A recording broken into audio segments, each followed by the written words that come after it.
Good evening, everybody, and welcome to tonight's Monday night panel on a Tuesday, just to confuse everybody. A couple of things before we get on for tonight. Any members that are travelling with SAS Travel on Saturday will receive a £5 note, just as a thank you from the official supporters club for being members and travelling with the supporters club. So we'll be doing that on the coach. Next Tuesday at the Forest Green Rovers game, we are dedicating it into OSC free kicks. We've got 3 mascots that we have sponsored for the game from Free Kicks, which is a charity that helps disadvantaged children or children that wouldn't be able to normally afford to be able to do those kinds of things. So we've worked with the foundation to get 3 mascots, so we'll be holding hospitality for them. We will also be doing bucket collections for them. Thank you very much to our members who have offered to help us with that, and you will be getting some details soon. So if you do see any buckets, please put in any spare change that you have. Members, again, sorry, your player a year forms or your emails have gone out, so if we can have those as quickly back as quickly as possible, we can get that started before the end of season dinner. And talking about the Player of the Year, last year we dedicated the Player of the Year to Roger Bunce, the Roger Bunce Player of the Year, who is the chairperson for a long time of the OSC. A lot of people have been asking how he is because he has been unwell. I spoke to the family on Saturday. I think it was Saturday. My days have all gone completely to pot now. So over the weekend, I spoke to his family. Roger has been in hospital for a lot of this year. He had a fall in January, but he was in hospital. He only came out a few weeks ago. That was mainly because of things with care packages and things. So not necessarily he had to be in for all that time. He has his good days and bad days, but he still loves to talk about the town. His grandson goes to the county grounds and comes back with the programme and chat about it. They said that he'd be over the moon that we've called to ask how he is, and that the OSC have still kept the player of the season in his name, so which is good. So bit of sad news. The Derby Rimmer Foundation put out a statement today that Chris Rimmer, the co-founder with Stephen Darby, had sadly passed away. So we give all our thoughts to Chris's family and also to the Derby Rimmer family, to the foundation family, because it's a blow to them. It's a not good news. So I think that is it from me. Sorry to take up so much of your time, but let's get Vic on. Hiya, Vic. How are you? Chris.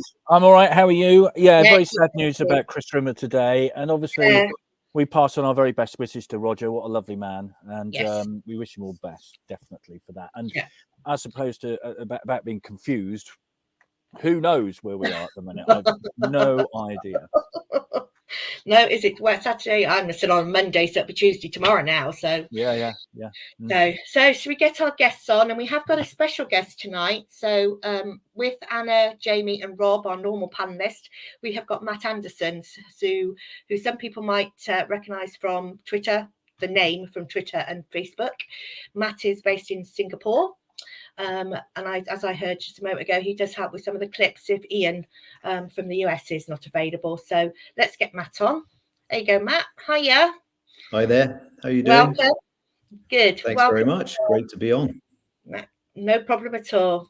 Jamie, Rob, and last but not least, Anna. Okay, so questions as normal. Put them in the comments. We'll get through as many as we can. Thank you to Mark, who is helping with those tonight. And so I will leave you, and I will see you later. Chris, thank you very much indeed. Welcome along, everybody. Special welcome to Matt. And just before we get going, Matt, just a word about yourself, because you're not obviously based here. You're based in somewhere far, far away. Explain whereabouts you are based. I'm based in Singapore at the moment. I've been there for 12 years and I spent 10 years in Hong Kong before that. So I've been away for a long time. I was born in Swindon, funnily enough. And Swindon's been in my family for generations. My granddad was a Swindon fan in the 50s and 60s, and my dad sort of took that on in the 60s and 70s and then handed that on to me. I'm trying to force it into my kids, much harder than I expected, to be honest, but we're getting there slowly, although yesterday didn't help. No. But yeah, so I've been away for a while, and when we get back, we try and get to the county ground as much as possible, and otherwise I'm watching on iFollow, have been for years, so best way to keep in touch. Good to have you along, and thanks for all the clips that you do when Ian's not available to do those from the States. So we really appreciate that, especially when we're at games, because, you know, goals just going in and you can actually watch the goal back and see what's happened. So really appreciate that. And Joe Rogers says, evening all, especially Matt. So you're getting messages already. Jamie, hello to you. Rob, hello to you. And Anna, hello to you. I don't know where to start, really. Let's be positive, shall we? And start with Friday.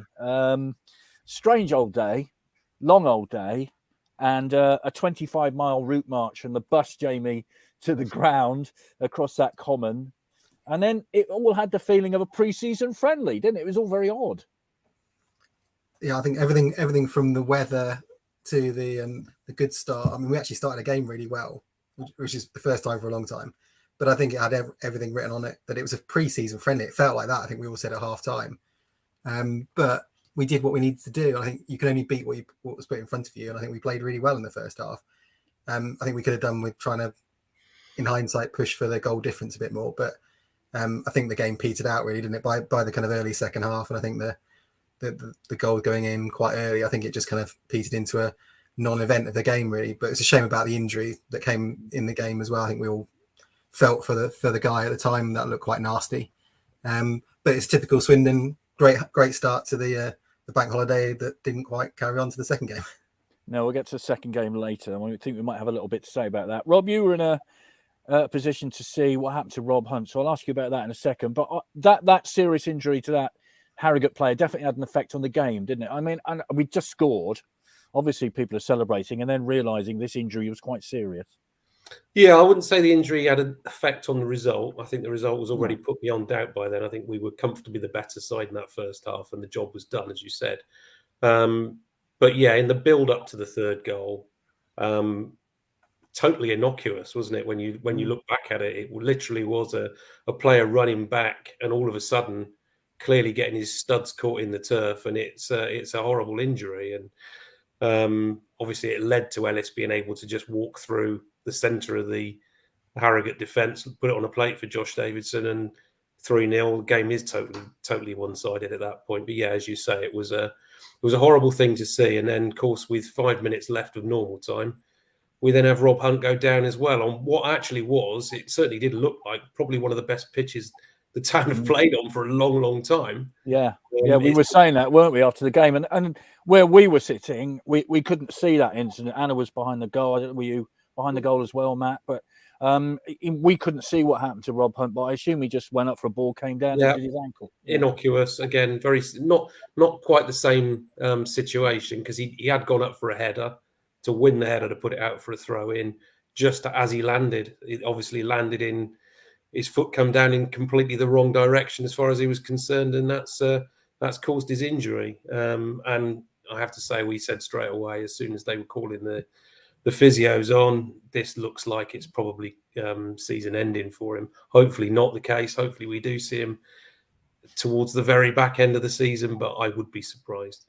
Yeah, Mr. Consistency, I think it's fair to say. And absolutely. Yeah, and let's be fair to Ali Willits and all the medical staff at Swindon, and indeed to Harrogate as well, for their excellent work on Friday, because it must have been very difficult dealing with that. Yeah. Anna, your thoughts on Friday? I mean, I think you were behind the goal, weren't you? It was a decent performance, let's be fair.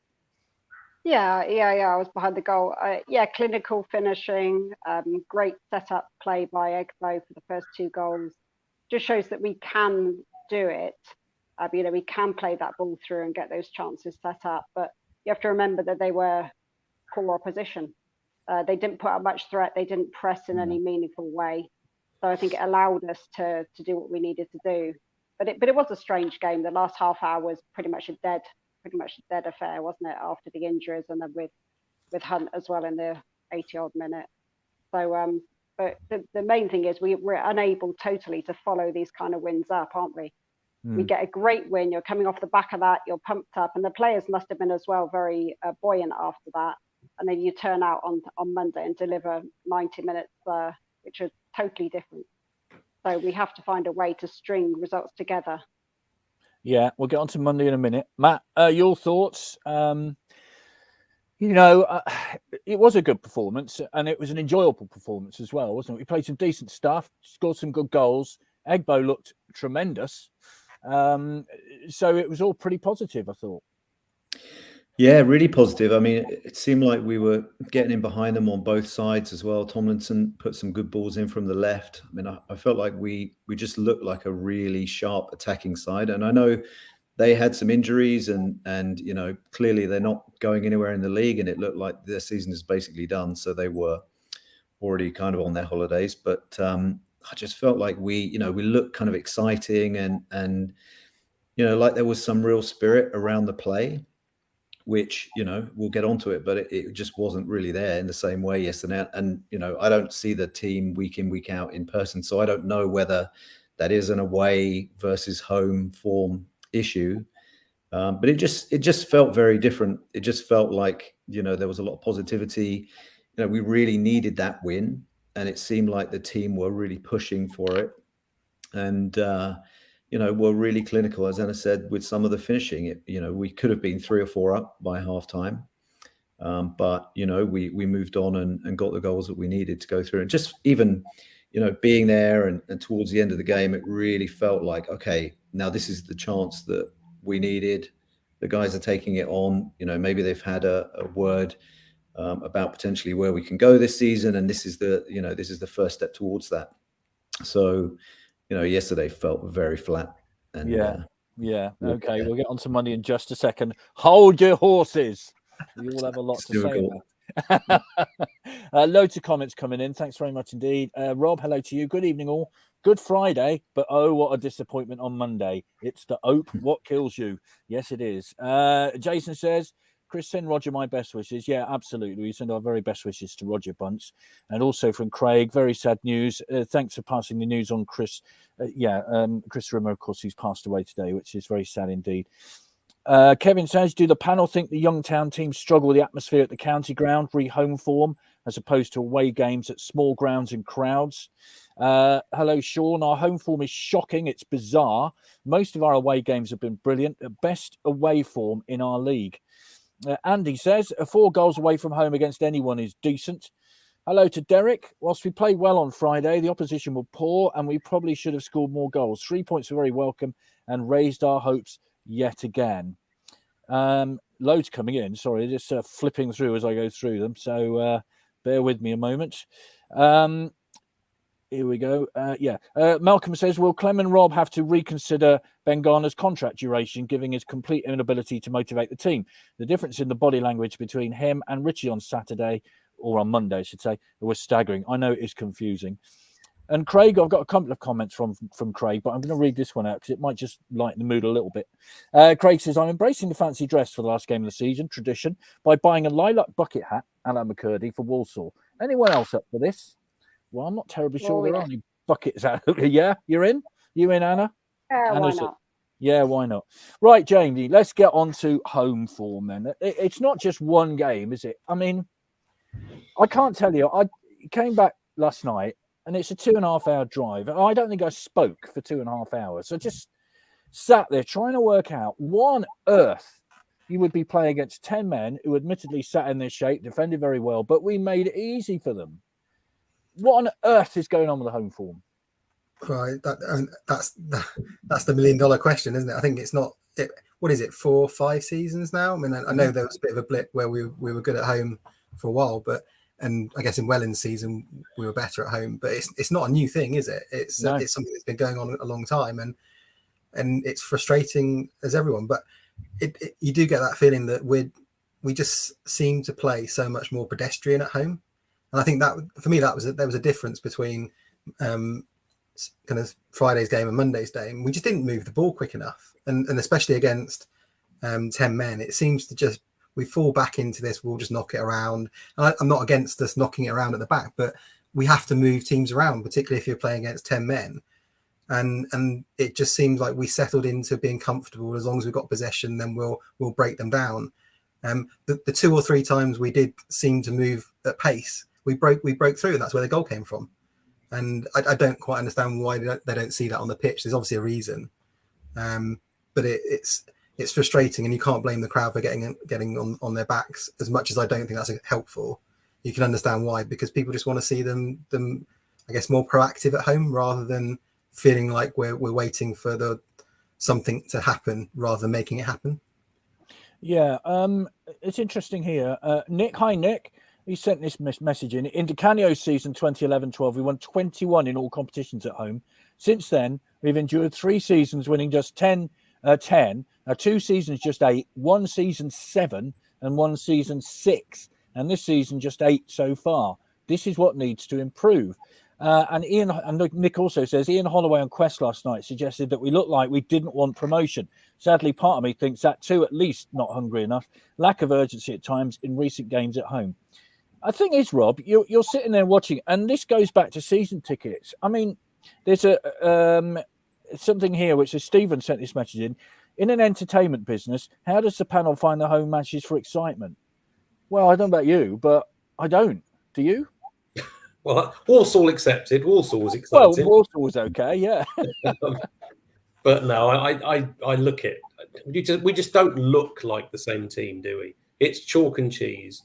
The number of times that we've been travelling away from home this season, you're really up for it before the game starts.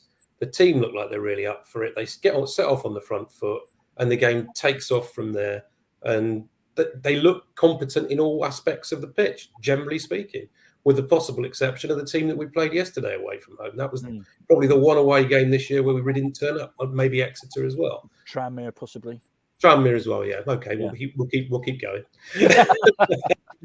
But the home games, honestly, it's beyond belief. All Swindon fans have wanted to see, year in, year out, is a team of triers. Everyone loves to see skillful football, but if you can put 11 triers on that pitch, almost always they'll get the backing of every Swindon fan. And I think all this passing back side to side, back to the goalkeeper, back out wide, back we go again. It just bores people to tears.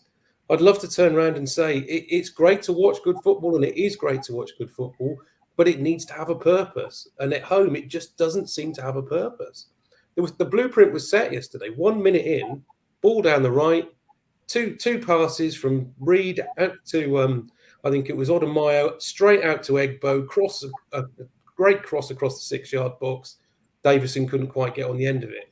If they'd carried on in that vein, they'd have had 10,000 fans yesterday screaming their heads off all game. But instead, that was it. First half, nothing else happened.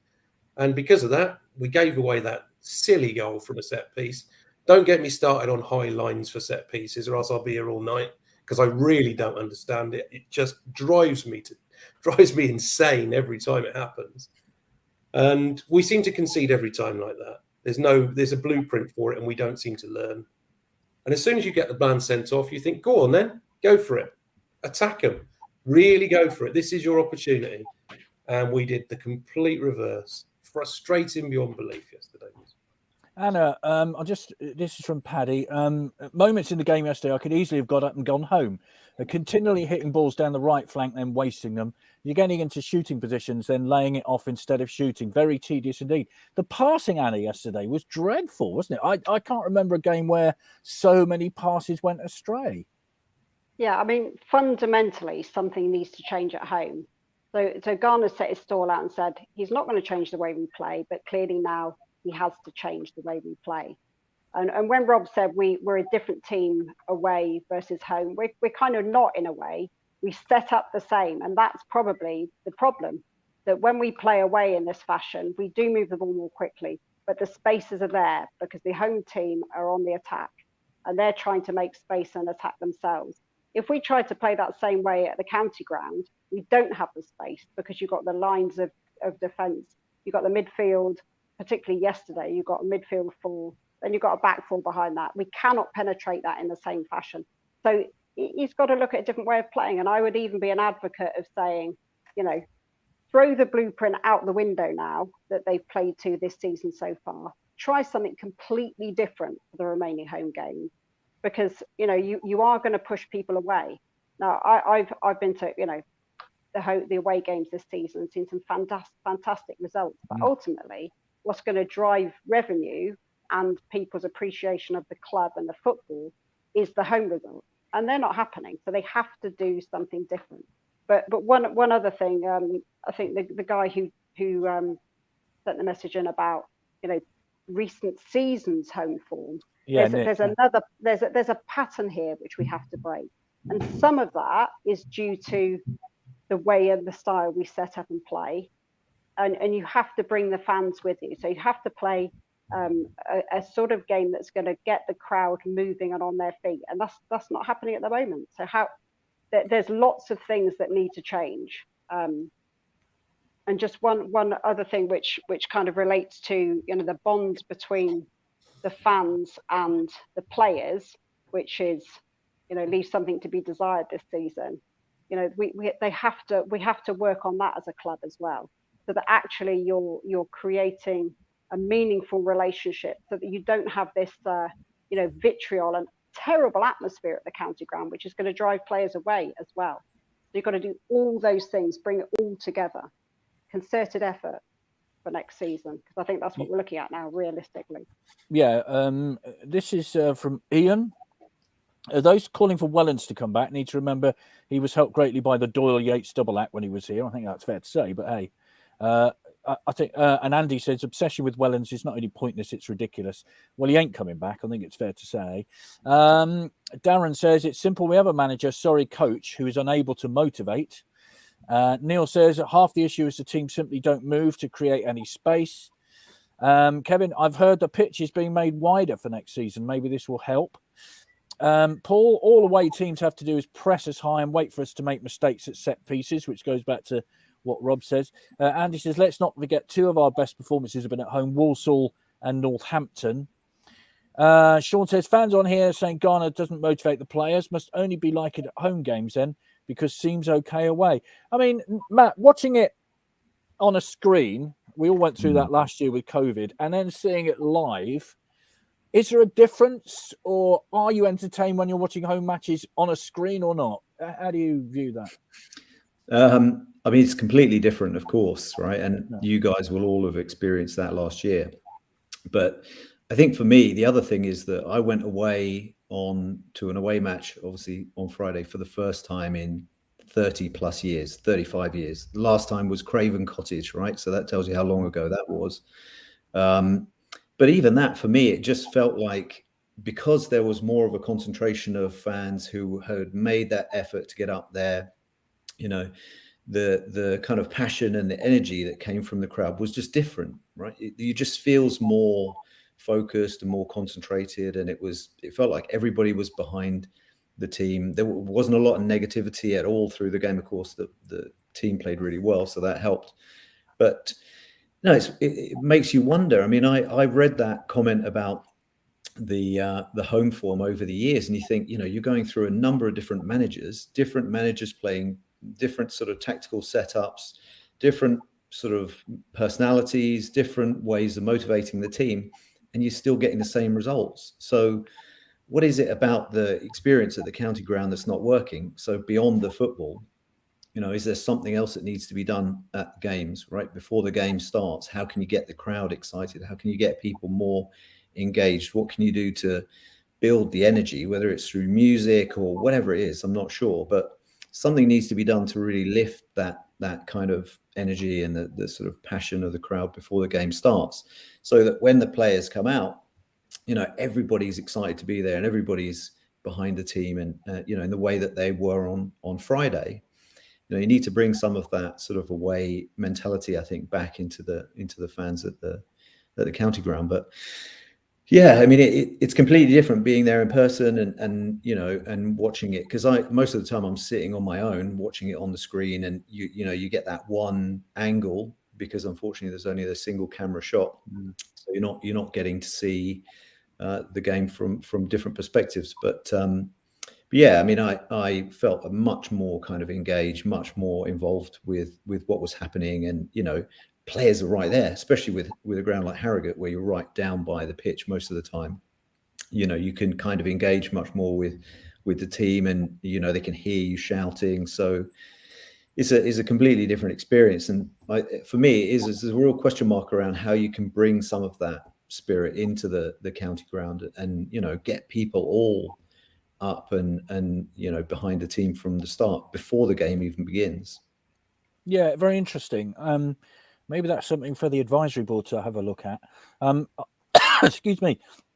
On the subject of obsession with Richie Wellens, Malcolm, it's not obsession. Excuse me, hay fever. It's not obsession, it's a comparison, and wanting BG to be more like Richie Wellens in terms of passion and motivation. And Jason says, look at the tactics on Monday between the two coaches. Garner got a good lesson from a good coach who's proved his worth in League Two. You can only coach the players that you have. And yes, Doyle and Yates' combination helped, but who brought them in? Neil Cole says, Conroy isn't a leader. He doesn't seem to motivate his teammates. And is Garner good enough? He has no plan whatsoever. Loads more comments coming in. I'll try and get to as many as I possibly can. But Jamie, what about that Matt said? I mean, I'm very mixed with music, because I think sometimes a lot of loud music before a game kind of kills the atmosphere a bit, because you can't hear the crowd. So the crowd sort of are just kind of listening to the music and not getting into it. I don't know. I'm got mixed feelings. What about you? I think there's a difference between just having a tannoy out really loud and you can't hear yourself speak. I don't think that's what we're talking about. But I go back to, I think we've been to places like Lincoln, I remember in the past. Oh yeah, fabulous. Where actually you just think they've really, really worked on an atmosphere outside the ground, and people are getting there a damn sight earlier, and they feel part of something. And even going, I think Exeter, we've been there before as well when they've been doing things at the ground. I think I totally agree with what Matt's been saying. I think there's a definite disconnect, and I'm not sure at the moment. I completely understand. I completely kind of rate what the foundation tried to do on the pitch and do at half time. I think that's great. That's really interactive. But it's more about building that momentum, building that atmosphere before the game. I don't think, hand on heart, I could say there's a massive amount to get me in the ground an hour beforehand. And that's probably indicative of what Matt's saying is what's going to build up that momentum so that we have a good start to the game. And I think for me, it's also about having players that engage with that as well. And I think we were kind of commenting earlier that I think someone quite rightly spotted that at the start of the season, the players were fully engaged, kind of pre-kickoff, go around the pitch, clap the fans, and they've got kind of further and further away from the supporters as the season's gone. And I think that's pretty indicative of the way it's been going. But I think that also takes some players to take some responsibility. And I do kind of question how many leaders we've got that actually make their own decisions and are going to not wait for a manager to tell them to do something and actually change a game or change an atmosphere themselves. Maybe we need a few of those in the next season. Rob, that performance yesterday with the ball played endlessly out onto the flank and then the defenders endlessly knocking away the crosses that subsequently came in. It was just like, I don't know, I described it last night as sort of madness, doing the same thing and hoping it might change, but it didn't. I mean, I just didn't get it. Well, first and foremost, you're going to put balls in the box. You need people in there to score from it, don't you? And it was Davison and Davison alone pretty much all game yesterday. So however good or bad Josh Davison is, he's not going to come up against Beckles and Ogie every week and win every ball in the middle of the pitch. It's not going to happen. So we don't get players in the right area enough at home, that's for certain. But just going back to a couple of those other points, there's a couple of really interesting examples this weekend of atmosphere that has been generated elsewhere that we could learn from, I'm sure. Crystal Palace at Wembley. What a fabulous effort from their club to make sure that all of their ultras were all sat in exactly the right position to effectively make it exactly the same as the Holmesdale end at Crystal Palace. They are the blueprint for me at the moment, Crystal Palace. The atmosphere in that ground is exceptional whenever you see it on the television. It's something that we really need to learn from. But the other thing, I listened to it last night watching Notts Forest. They've got their own little theme tune they come out to at the start of each half, and they play it. It's like Mulligan Tyre, isn't it? and they come out, they play Mulligan-Tyre to start with, and then they get all the Notts Forest fans together to sing a second line, which is their line that they've created for their own song. And it just generates an atmosphere immediately. I saw exactly the same at Sheffield United with their old Chip Butty song. They do exactly the same. They have their own anthem. And we don't have anything. We just have the horn going that was the old railway works. And it's got its place in history, don't get me wrong. But listening to a horn is not getting me excited. No, unless it's Miles Davis playing it, of course, which is another thing altogether. Darius, his home form's been poor for a long time, not just this season. We appear to play with no urgency, a lack of movement from the players. Orient must have loved it with us playing in our own half and not making any inroads. At the end of the day, promotion. Oh, let's run out of that sentence. Sorry. Ian says Garner's instructions didn't work when Davison was screaming for through balls and also too much down the right, as Robin said. They didn't look to where Iandolo, Barry and Tomlinson were completely unmarked and in acres of space. Nothing to do with high lines. Wollacott has cost us a lot of points this season. Anna, goalkeeping, discuss. Yeah, we've obviously had better goalkeepers, I would say, than the current incumbent. But you know, I don't think he'll be around next season anyway. You know, he's now a Ghanaian international. I think other clubs are going to be looking at him. Fair play if that's what ends up happening. But you can't. Yeah, I mean, he's not to blame for the current form anyway, is he? At home, that's just an additional worry, I suppose, that the defence have to cope with. But just going back to the point around, you know, how we set up. There are a number of times yesterday when Davison is looking to make the run, and he's on the shoulder of the defenders. He's looking to make the run. He's waiting for the ball to come through. It doesn't come because it's going out wide. So I do kind of wonder yesterday whether the instruction from Garner was too simple in that it was get it out wide. And that worked on Friday because we spread the defence. You know, you had Barry on the left, you had Egbo on the right. That split the defence. That gave space in the middle. But it wasn't working. It wasn't working yesterday, and you have to try and vary it. And there was Davison waiting, and he can finish. He's a finisher. He got 2 on Friday. So we need to mix it up much better than we have been doing. But just one other point, going back to the comparison with Wellens and Garner, just in Garner's defence, and I've said this a number of times, the number of players, young players, that Wellens developed and brought through while he was with us was 0. Forget Yates, because Yates was an established player in League One at the time. So give Garner some credit for giving young players a chance and coaching and bringing them through. So give him some time to do that, because that is the way forward for this club, is to bring young players in, whether it's, you know, playing a number of games for us and then maybe, you know, they move on, but bring them through the academy and giving them the opportunity to show what they can do. And I think Garner's going to do that. We do need an alternative. We need plan B and plan C at home, and they have to work on that. Otherwise you're going to lose support. Yeah, that is the worry. I mean, somebody once said to me that you can do what you want away from home, but the majority of your fans buy tickets at home, and that's what you care about. You know, you can win 2 or 3 away games a season, that's fine. But if you win 15, 16 home games a season, that's what brings people through the gates. Interesting, isn't it? Talking of away games, 3 of the 5 I've managed is Orient, Exeter and Crawley. Just as bad as the home form. Oh dear. Not a good 3 to go to. Marion, hello, Marion. I quite agree. They couldn't get a direct pass to our players. They kicked it at 90 miles an hour. Nobody would be able to get to them. Jason says, Rob, sorry to slightly disagree with you. Fight. It's hard to break down a team who's sat with 2 banks of 4. You have to draw them out and look for gaps. Orient were well organised at the back. That was down to the tactics of Wellens. Hello, Claire. Poor tactics. The passing across the pitch needs to be the opposition's half, not our back 4 in the 18-yard line. Ian says, fantastic insight on all points by Anna. And there's a little clappy thing next to it. So well done. Craig says, we're in Division 4. Are we simply expecting too much from our assorted collection of free transfers, loanees and youth players? Matt, here we are. Are we in April? Yes, we are. Last June, we were all talking about not having a club, blah, blah, blah. It'll be a miracle if we survive. Have we moved past that now and expect more? or should we still be in that we've still got a club blah blah blah section? Where are you sitting? Well, I'm not there at all. I'm way past it at this point, and I know that lots of people don't agree with me, and that's fine. I totally understand that perspective. 9 months ago, it was all very stressful. We were all trying to watch the court case, trying to keep abreast of what was happening. I think that the issue is that the first half of the season we played such good football and put ourselves in such a good position that arguably we should be nowhere near where we are now. And I know that there have been issues. We've had injuries, players were recalled, and all these sorts of things.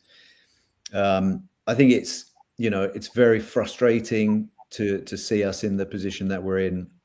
It's very frustrating to have seen some of those performances earlier in the season, and to have had us in the top 3 around Christmas time, was amazing. And I think at that point you have to say, okay, well, we were in trouble. We've got a good group of players through the door. Obviously, things are working. We've got the right sort of process happening tactically. Garner's getting the best out of the players that he's got here. We're beyond that point. We have got to a point where we've proven that we're much better than we expected we would be. I know that what happened through the transfer window caused a lot of problems, and that's potentially where most of these issues have come from. But I think my point of view has softened a little bit from yesterday, where I was sort of screaming and having a fit about things. But I'm kind of at a point where I think, okay, the season is done. I don't believe we're going to get the points that we need to get in the playoffs based on the last 5 or 6 games. We're not going to get there. So I'm trying to reconcile with the fact that we will have to start again in the summer. We're going to lose the majority of our players. I think that's highly possible. And Garner is going to have a clean slate. Is going to have no transfer embargo to have to deal with. And he's going to get the opportunity to build a team through pre-season that will hopefully get us promoted. And I think, if you look at it from that point of view, okay, we're going to start afresh soon. It's very frustrating given where we've been, but okay, let's say we're going to start afresh in the summer. And we're going to get the chance to see really how good Garner is, right? What sort of team he can put together with all the resources that he needs, without the transfer embargo and the restrictions that he's had.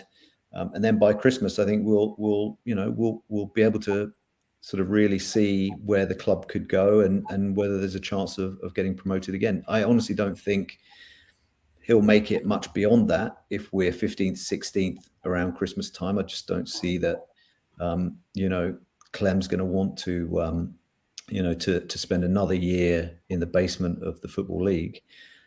So I'm hoping that, we get the chance to see what Garner and Ben Chorley can do and bring the right players in, put some sort of bite into the team, put some more passion into the team. I'd rather see less lone players, of course, like everyone.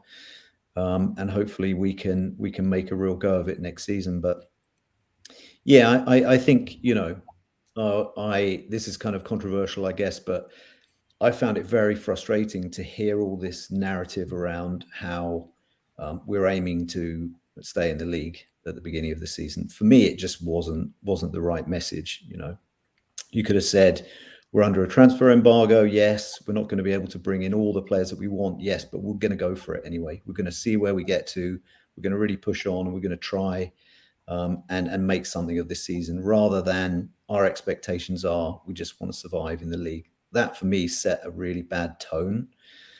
And I feel like, that was sort of excuse making, and it means that now we're at a point where we can say, well, this is where our expectations were in August, September, despite having been third, in the top 3 for the majority of the first half of the season. Yeah, fair points. This is from Craig. I've been disappointed at the disproportionate responses by some folk to yesterday's result. A season ticket is a marriage, not a one-night stand, he says. If you're threatening not to renew because of the style of play, then one wonders why you bought a ticket in the first place. And I think Craig is threatening to put that marriage, not a one-night stand thing on a flag and put it on the Stratton Bank next season, which is quite good. Right, let's have a look. Fans are behind the team as we're now getting 10,000 a week. The players need to step up before the fans disappear. Anthony, thank you. Michael, the county ground is always buzzing for the first 10 minutes of the game, and then the players just seem to give up. So the fans just give up as well. And that's the way I look at it. The whole stadium is quiet for at least 80 minutes of the game. It's like being in a library. I've watched most of you, the town for years. Yesterday was shocking, dreadful. How hard it is to find a red shirt. It was tedious. I was bored stiff. It was like the end of season dead rubber. Over 10,000 watching. How long is that going to last because of the circumstances of the season? I would give Ghana until October at the very latest. That's being generous. I think I'm beginning to see why Bristol Rovers got shot of him, sadly. Absolutely, Craig. People slagging off the likes of Williams and Wallacott amaze me. We are lucky to have players of this calibre. Hello, Jackie. After watching both games over the weekend, I think people should not keep criticising Ghana and lay some of the blame at our players Monday, who basically, other than Johnny, didn't turn up. They look way out of it. And Rockin' Robin, official. Hello, Rockin' Robin. On the atmosphere before games, some clubs have songs they sing to the whole ground joins in. Surely we should find one that suits. Under Sturrock, didn't we play Hi Ho Silver Lining? Oh, I can't remember. They do Wolves, don't they? And the Wolverhampton bit comes in the middle. So that's a possibility. And I hate to go back, Jamie, about Exeter, but you did mention them. The atmosphere at St James Park and on the Big Bank is incredible. When I've been to night games there, you know, when the town aren't playing, they're bouncing. It's that simple. And I don't. That point about it for the first 10 minutes, things are bouncing, and then it all goes flat. Is a valid one, isn't it? Yeah, no, I think so, and I think it's sadly to become the norm, and I think it comes down to we don't start games well. So the number of times we've sat there and said, if we get a really early goal, and that probably comes to the performances we picked out as the best home games, then we crack on and we have a successful game. If we don't get the first goal, I think if you're the opposition manager, you probably say, see out the first 10 minutes, see out that first storm, the couple of attacks, and then the crowd will start to turn. I think it's a really easy team talk for most managers, I think, coming to us. And I think there was a load of regulars sitting around me yesterday or the game. And I think everyone was saying, get the first goal, we'll go and win this.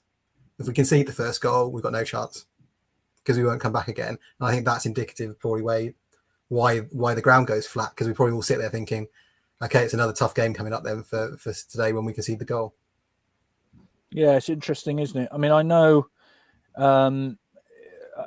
Rob, we've talked a lot about the luck of players that we lost in the transfer deadline. You lost 11 goals with Tyree Simpson, didn't you? Kessler Hayden, the centre half as well, who went to Plymouth, who's not getting many games, if I remember rightly. So we did lose a third of a decent team that we had before Christmas. It is a major factor, isn't it? Well, you can't deny it. And you can that's it. You've also got to add to that, of course, Cooper, who did look like he was going to be a really good find at centre-back. And him and O'Brien had started to strike up what looked like being a potentially good partnership. And that was all fallen flat as soon as he picked up his injury. And we lost Tomlinson for a good period at the same time as well. So there have been a number of injury factors this year. And as you say, the recalls that have caused far more difficulties with the structure of the side. I think before there were times where we've played a system and not played the players to fit in that system, rather than trying to adapt a system to suit the players. I think that's something that Ghana needs to work on a little bit more. I think there's an element for me where it just is that enthusiasm that doesn't come out, and I think that's been borne so far by a lot of the comments that you've read out from people. They just don't see the passion. I'm not saying he's not a controlled figure, and as a manager you probably have to be, but he's a coach. That's what he does. He coaches players. He's not a manager. And I think we see that the passion in a Richie Wellens, a Paolo Di Canio, for example, that's never going to be Ben Ghana. That's not his style. You can't become something immediately overnight that isn't in your nature. It just becomes false and everybody can see through it. So we have to accept that, whether you agree with it or not, that will be his manner and he will be like that. The one that really sticks in my throat a little bit, though, is the word motivation. If I'm a football player, I shouldn't need motivating. I don't care whether they're the best motivators in the world, coaches and managers. If I'm a football player, I should see 10,000 supporters out there, and I want to go and do my best for my team. I don't need motivating to do that. I might need controlling sometimes and bringing back down to earth, but I should never need motivating. And any player that, or any manager out there that feels like they've really got to motivate their side, for me, they've got a big problem.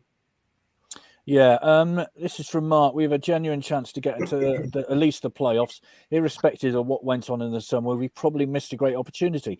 That's why most fans are frustrated. I agree with Matt that we are beyond last summer, certainly on the pitch. The players brought in gave us hope from Helen. Darren says, I've renewed already, so my bad marriage continues.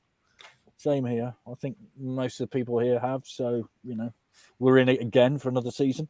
It's simple, really. If we had the same squad we had against Northampton, we'd be top three.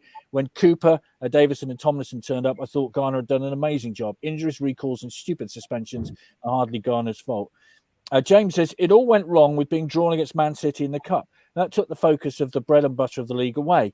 Live on free-to-air TV, then 3 loanies called back all injuries. Add this to the day Ipswich decision to recall Simpson and play him in the other 23s cost us massively.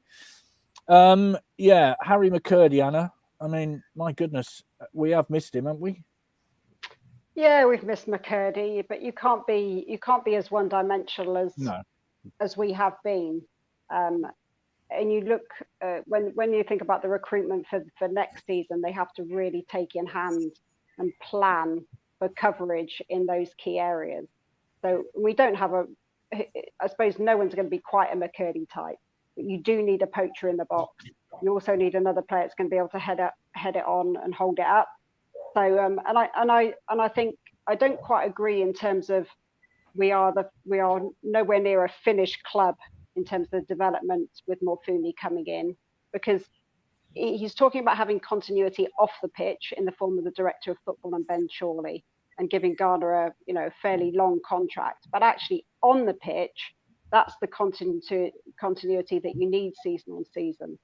So we know that a good portion of these players are probably not going to be with us next season, and it is going to be almost back to starting from scratch, building again.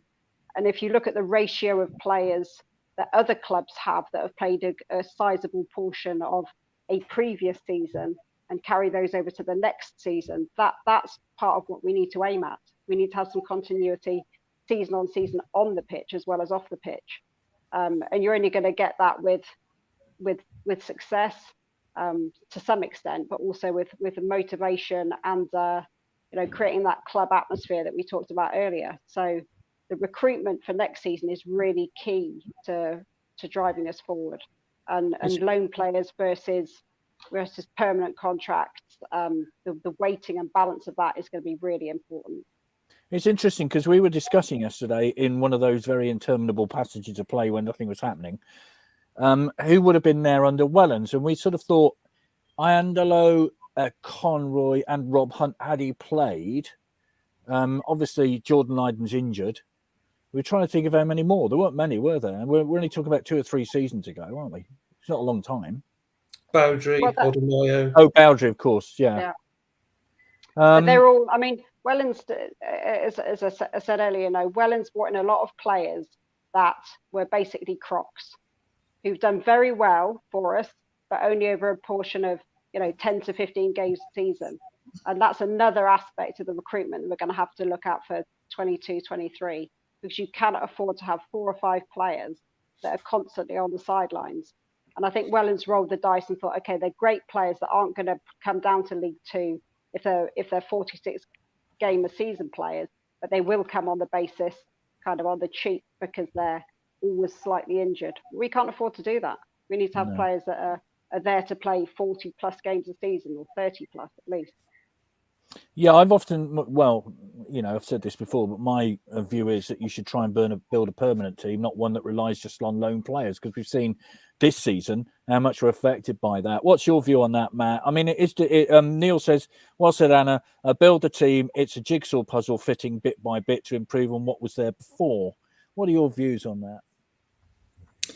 Yeah, I mean, I think we all have the same sort of opinion that for years we've been seeing loan players come over, and you know, a lot of these guys haven't played any league football before.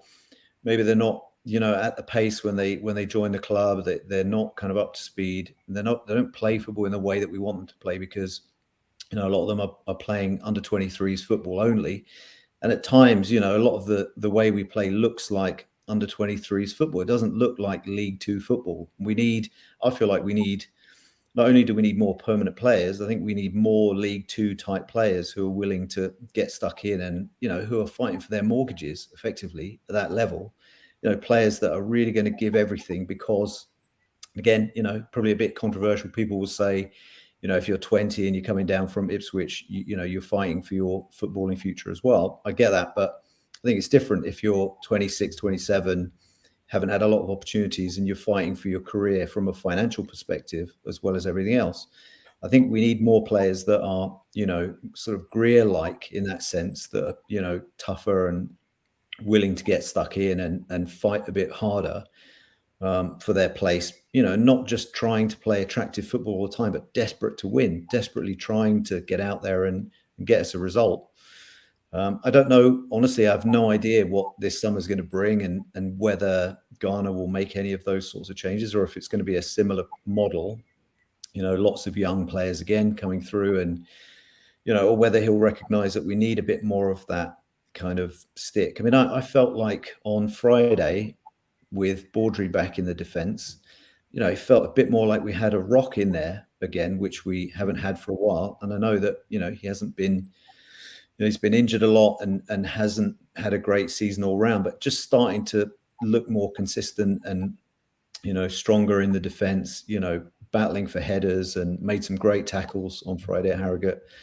And, you know, I feel like we need a few more players like that around the squad, a bit more experience, you know, battling players that, you know, have that kind of passion to succeed at a slightly older age, you know, desperately trying to make something of themselves as they, you know, come towards the end of their careers. So I'd certainly rather see less loan players. I think the loan players need to supplement the core of the squad rather than becoming the core of the squad, which seems to have been the way for a couple of years. Yeah, Yeovil, of course, had that model for many years, didn't they? And where are they now? Andrew says, being nostalgic, the 78-9... Hello, Andrew. 78-9 season we recently celebrated. The atmosphere at the three games this time of year, Swansea, Watford and Gillingham, was absolutely rocking. Peter says, we don't and have never needed a specifics on before the game. We need players to attack with venom from the first whistle. That'll get the crowd going. Loads more coming in, so apologies for my scroll down. Michael says we also need to build on longer contracts, not just a 1-year contract basis. If that player on the 1-year contract plays well and a slightly bigger club watching him, we're going to lose him if you want to extend his contract. Well, they were a bit hamstrung, I think, this year, weren't they? That they could only offer contracts of a certain length. So that, of course, hopefully will change in the summer. Ian says, what has Clem asked of Ben Garner?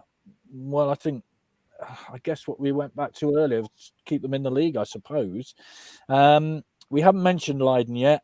He was also coming into form before getting injured again. He plays with a bit of grit. That's a fair point, isn't it, Jamie? I mean, he was coming back into form. He's had terrible luck with injuries, but he is that sort of player, isn't he, that, you know, gets stuck in the midfield. No, absolutely. But again, it comes back to the same point of we've almost bought a philosophy of players that may or may not be great for a period of time, and then we have to accept that they disappear. Baudry was a classic example. I agree with Matt. He played really well on Friday, and then Gardner was quite honest about he couldn't play 2 games. So I don't think that's a model that's sustainable for the future. But I think the bit for me that's lacking is I don't think any of us debate the fact that we're grateful we're where we are and we're not where we thought we were going to be at the start of the season. But it was that reset that was needed at some point to go, okay, we've achieved something we didn't think, what are we going to try and go for now, and set an ambition to fight for the stars. But I think that's where there's a bit of improvement that can happen with the communication with fans, that I think we've all bought into managers. We can probably list right away from Hoddle and Ardiles through to Richie Wellens, where they were part of why we bought into the club, that they explained their philosophy, they sold their philosophy. And I think we all got it and we were part of it. I'm not quite sure we fully understand what that philosophy looks like and how it's going to develop. If someone turned around and said it's going to take 2 years, this is how we're going to do it. This is what to expect next year. This is what's going to progress afterwards. This is how we're going to bring the youth through. This is how. That's probably all we ask for at the moment, is to kind of talk to us and explain what to buy into. I think the fans will probably buy into that. Then it feels a bit like at the moment that it's not fully explained. It's like, it's almost like there's an intellectual science that's been put in place that we're just told to buy into, but we're not quite explained what it is, because it works as the Premiership. It works in the under 23s. So buy into it because we know best. Well, bring us along with that. Explain what it is and what we're expecting to see. And I think maybe get a different reaction. Fair point. And I think you've heard me moan enough about the fact that, you know, we'd love to talk to management and players and stuff on this actual panel, but they've not been available. So there we are. I don't need to say any more, really. Malcolm says, Dyed in the Wool season ticket holders will always renew. The floaters paying £25 a game won't pay to watch the fare currently on offer. Right, let's move on to the weekend then. We've got an incredibly long trip, Rob, to Hartlepool. I'm really looking forward to leaving at 4:30 on Saturday morning. But hey, you know, that's where we go. What should he do in terms of the team? Should he change the goalkeeper? I don't think he will. I'm not a question of should. I don't think he will. I think he'll stick with Wollacott. I think Lewis Ward's done nothing wrong in the times that he's been in goal. I think he's been unfortunate with defensive errors in front of him. But I think Wollacott walks straight back in for the rest of this season. I don't think he'll change. He'll make a change there at all. I think what has to happen at Hartlepool is exactly what happened at Harrogate. We have to get after them from minute one. Anna made a good point earlier on in terms of the spaces that you get away from home. It won't be quite the same at Hartlepool because they're a bit up and at them. They'll come straight out of non-league, and that's the way they play. They'll come straight at us. There will be space in behind, but if we're not defensively right on our mettle, Saturday could be a very long afternoon. They got some good players like Molyneux who can rip defences apart at this level. So we really do have to switch on defensively. If we do that, the spaces will be there. I'm expecting McCurdy to start if he's fit. I think he will, because I think we've seen clearly Harrogate apart in the 4 or 5 games that he's been missing. Other than that, there is a big gulf between Harry McCurdy in the side and not being in the side, and we really, really do miss him when he's not there. So I think it won't be too many changes. I think they'll probably stick with a similar defence. Bowdry will come in, I would imagine, probably for O'Brien. But it will be a tough game. It will be a tough old game, like you say, huge distance to travel. I think we'll nick it 1-0. Well, that'll do nicely, thank you. 4 games to go, says Andy, and still in there with a chance, albeit a slim one, is a fair season in my book. Your thoughts for Saturday, Anna? It is Saturday, isn't it? We're not playing any other stupid time of the week. Yeah, it must be Saturday. Yeah, I mean, Rob said it's going to be a long afternoon. It could potentially be a long evening and night as well for those of us that are travelling out there. It's difficult to know whether we're going to get the players playing with a fear factor or a throw in the towel factor or a let's still go for it factor. There's going to be some of those players who are got one eye on a contract for next season, which won't be at Swindon Town. There'll also be, I think, a few that are thinking we actually can't do this. So, I'm really hoping for the travelling fans that we get a reasonable performance and it isn't that throw in the towel, because it could be horrible. And I honestly don't know which team is going to turn up. I'm hoping that it will be another Harrogate type performance, but it is against a side, as you said, which is proficient at the type of game they play.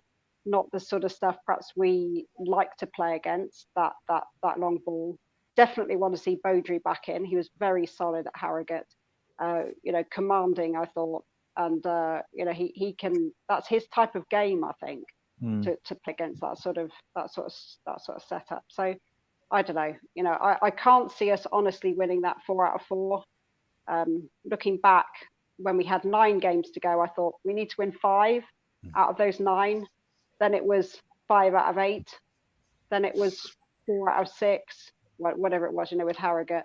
And now it's 4 out of 4, and it's really not going to happen. But what I hope is that there'll be some performances from players who are thinking about a contract with us next season, to give us something to shout about and to start building for what hopefully will be a good challenge next season. Yes. This is from Emma. Shane, the Forest Green Rovers game is rearranged to Tuesday night.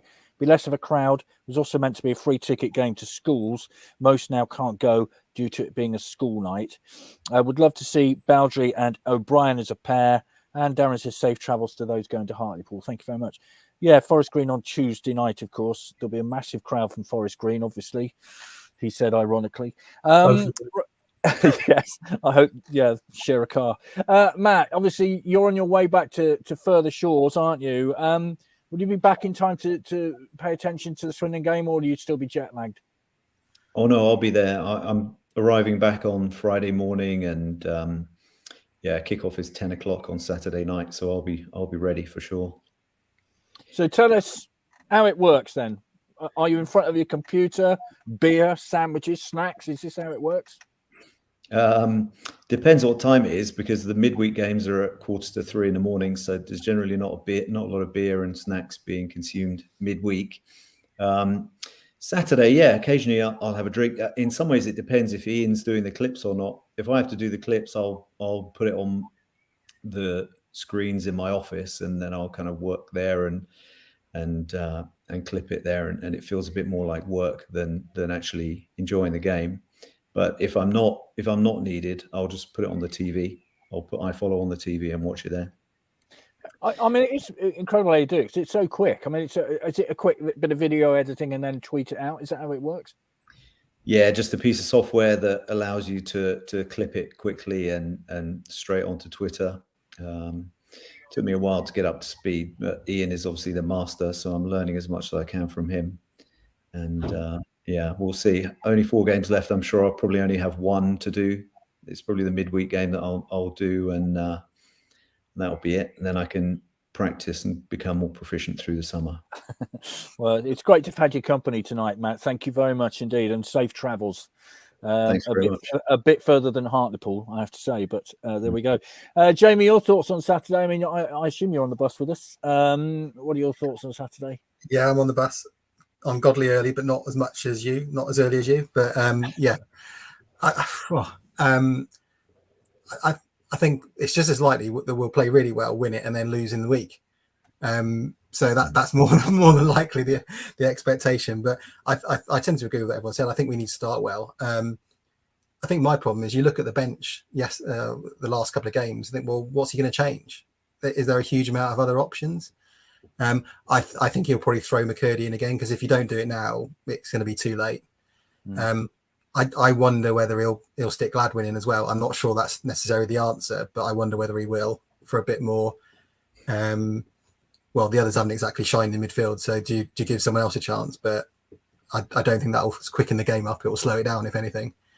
But I think they've just got to get on the front foot, and I think let's have a go at them. We've got absolutely nothing to lose at this stage.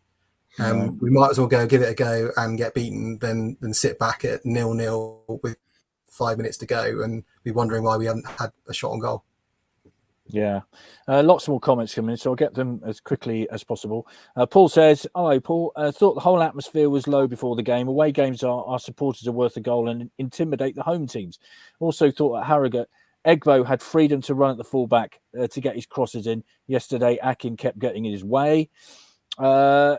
Sue Webb was Wardle. Hello, Sue. Less pressure away from home. Our home support isn't very encouraging. People around us complain loudly the first time a ball is played anywhere other than forward, less than a minute in. McCurdy's under contract. Will the temptation be to sell him to raise money to bring in new players? And hello, Liam. Another fine Monday night panel stroke on a Tuesday, brackets, close brackets. Thank you all. Thank you. And Williams has to start for me, says Andy Williams. I trust no relation. So I think that's the final comment. Thank you all very much indeed. It's been an interesting end of the season.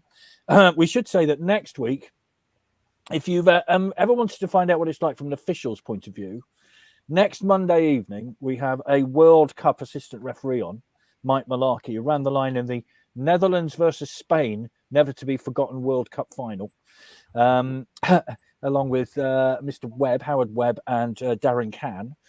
So if you've got questions for officials, he's your man. Next Monday, he's on at 7:30.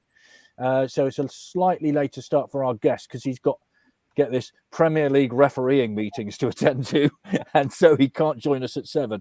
But Mike Malarkey with us at 7:30 next Monday night. So if you ever want to know what referees are thinking, now's your chance. Chris. Can't hear you, Chris. I'm still on mute. There we are. No, there we go. Yeah, no, that'll be interesting next week. It'll be a bit of a different stance on things, won't it? So hearing from Mike. So yeah, so as Vic said, that's for 7:30 next Monday, a bit later.